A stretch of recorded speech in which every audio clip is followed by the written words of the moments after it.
What is going on, guys? MJ2005 Gunner here, and welcome to my top 5 Gunpla list of 2021 plus 2 honorable mentions. While this year hasn't been any better than last year, the Gunpla has been better, to the point where a bottom 5 list is completely unnecessary. Hooray for us! Plus, the December P-Bandai kits are just rehashes of old kits, so I don't need to wait for them to make the list. Hence, I may be able to help you out with your Christmas shopping or just future shopping in general. Same rules as last year do apply. Premium is allowed for consideration. I had to have built them in order for them to be on the list. It is great, indiscriminate, and they have to be from 2021. Although it is worth mentioning that while the 00 Command Quanta and the Barbatorus are technically 2021 releases, I won't be considering them since I'm basing it off of the global release dates. Anyways, dilly-dallying over, let's get into it. Starting off at number 5, we have the high-grade Gundam Helios. As of today, it is the strongest release in the Gundam Breaker line, and it's not just for show either.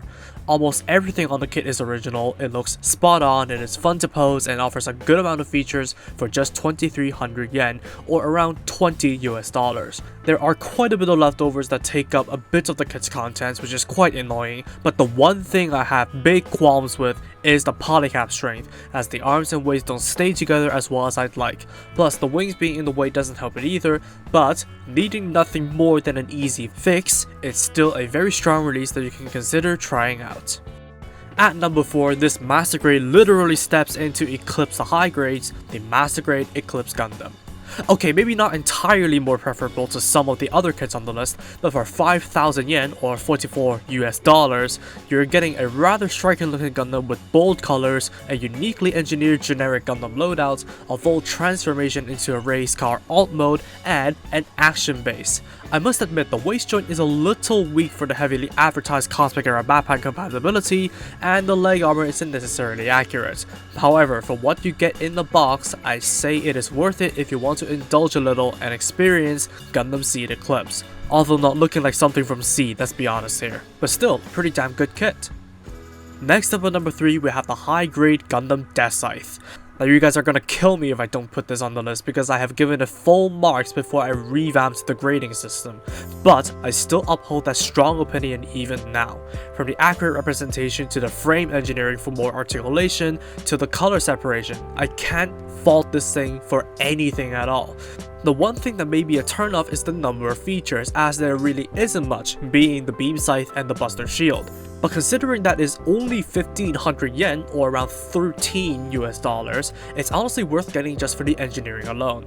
And the number of features is secondary in my consideration to getting this kit because it's just that great. Plus, hooray for Wing fans, because this is the first time the Gundam Death Scythe TV version has gotten a kit ever since 1995. Moving on to the runner-up, it is the Master Grade Gundam Virtue. Who could have thought? Let's get the negatives out of the way first. The high price of 8,000 yen or around $70 US will hit hard, and the Nautilus doesn't exactly have the best proportions.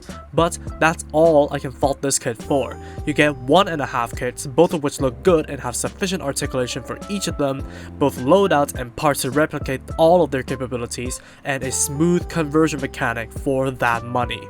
Yes, it is going to be a huge pile of leftover armor parts if you plan to display the Nautilus, and the leftover parts are a little bit annoying since it does reuse parts from the Master Grade Dynamis and Curios, but otherwise, not only would this make a great gift if you do have the budget for that, it's one hell of a display piece, especially if you want to take the time to recreate a purging display. Kudos to you if you do. Finally, the kit that wins it all this year is unsurprisingly the real grade High Nu Gundam. While it has its issues like being oversized and anorexic at the waist, the real grade High Nu Gundam literally has detail everywhere. It looks so good that I could cry if I was more of a UC fanboy, being a mix of the 1990, 2007, and Katoki designs and mesmeric armor mechanics. All of that for 4,500 yen or about $40 US, and that's just the tip of the iceberg. Yes, the price is a bit of a punch in the gut, but trust me, after you build this kit up, which is a fun process that delivers all the signature mechanics, except for maybe the fin funnels because those are tedious, it will feel like it is worth more than that. The beam sabers are more of a personal preference matter than anything, and it'll be absolutely perfect if only they gauge the silver parts better in some places. But otherwise, this is the perfect kit to gift yourself or others if you do have the budget that hails from the catalog of 2021. Of course, there are honorable mentions that can barely make the list, starting with the high-grade Dagger L. The little thing that I underestimated when it was first announced, it turns out that this is the perfect kit to build armies with. For a cheap price of 1200 yen or around $11 US, you get a kit with literally no stickers, a simple and quick build, striker pack compatibility, and great articulation. It is on the surface a generic grunt, but how they managed to achieve that level of color separation with such a cheap price is beyond me. And the only reason it is down here is because it might not appeal to everyone, because grunts are pretty niche in nature. But other than that, you really should get this kit and give it a go, because it is just that great. And hey, you can also pick this kit up and give it to someone without blowing your budget. Finally, the second honorable mention is the high-grade Gundam Live Lance Heaven. Don't ask, I know it is essentially the death sight with the hell parts mixed in for a future kit setup that we may not see until maybe 2024, but what separates this kit from the high-grade death scythe is the number of features. As while the death scythe has the scythe and shield and is cheaper, the Live Lance Heaven only has the lance and arguably the active cloak on offer for 2,000 yen, or around $18 US, which is an unwieldy weapon to say the least apart from the rod mode because of its oversized head for Bandai to avoid making custom beam effects.